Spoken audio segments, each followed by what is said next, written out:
Hello and welcome to The Old Flyers. Would it surprise you to know that many of today's airlines have close historical connections to train companies? Both are means of transportation, right? You would think that train companies would view aviation as competition and have nothing to do with them. It is fanciful to think that aircraft in the early 20th century could pose a commercial alternative to carriage of freight and people. Yet far-sighted management saw the two as complementary to each other. I could only find one example where a government mandated that an airline was not to compete against trains. That was in 1921 when Western Australian Airways was given the contract by then government to operate a scheduled air service between Geraldton and Derby, not between the capital city and Derby as you would expect. Why? Because the government knew that mail delivery by air was superior and wanted to maintain a viable train service between Perth and Geraldton. I have come up with 6 well-known airlines that have those close connections to rail operators. If you think I have missed any examples, please leave a comment below. Air France traces its roots back to the French railway company Société Générale de Transport Aériens, I mashed that I'm sure, known as SGTA.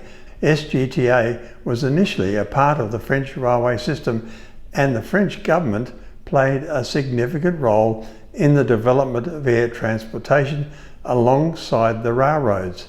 In 1933, SGTA and other smaller French airlines merged to form Air France, which became the national carrier. Deutsche Lufthansa began as a successor to earlier air services that had been linked to German railways.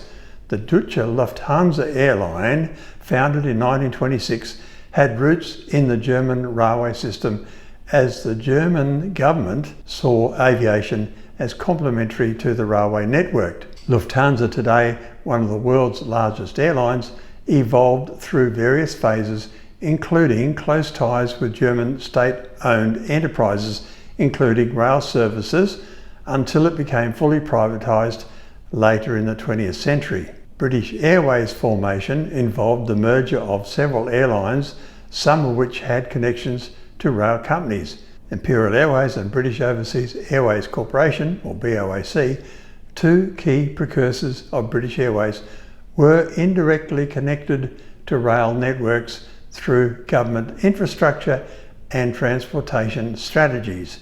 The British railway system, particularly British Rail, played an important role in facilitating the movement of passengers to and from airports. The predecessor to Swissair, Swissair International, had connections to Swiss railways. In the early 20th century, Swissair was part of a network that integrated rail and air travel, especially after the creation of Swiss Federal Railways, or SBB. Swissair, founded in 1931, had collaborations with the railways, offering combined rail and flight services for passengers. Qantas Airways, now Australia's flagship airline, had roots connected to rail companies.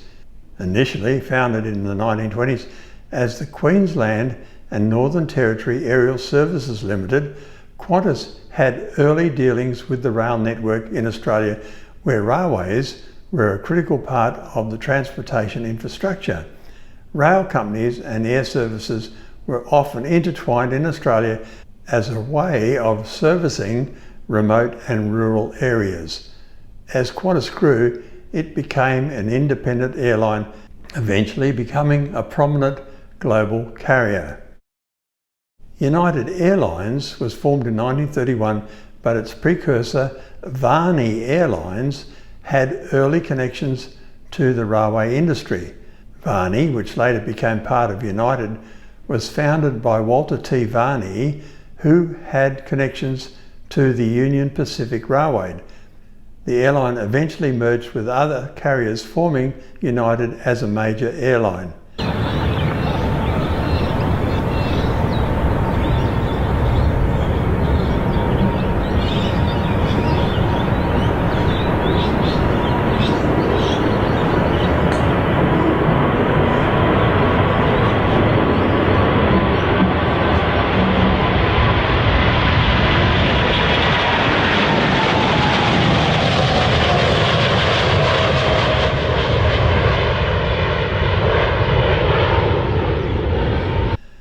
many airlines today have no direct ties to railways, their early formations and early aviation history were often intertwined with rail systems.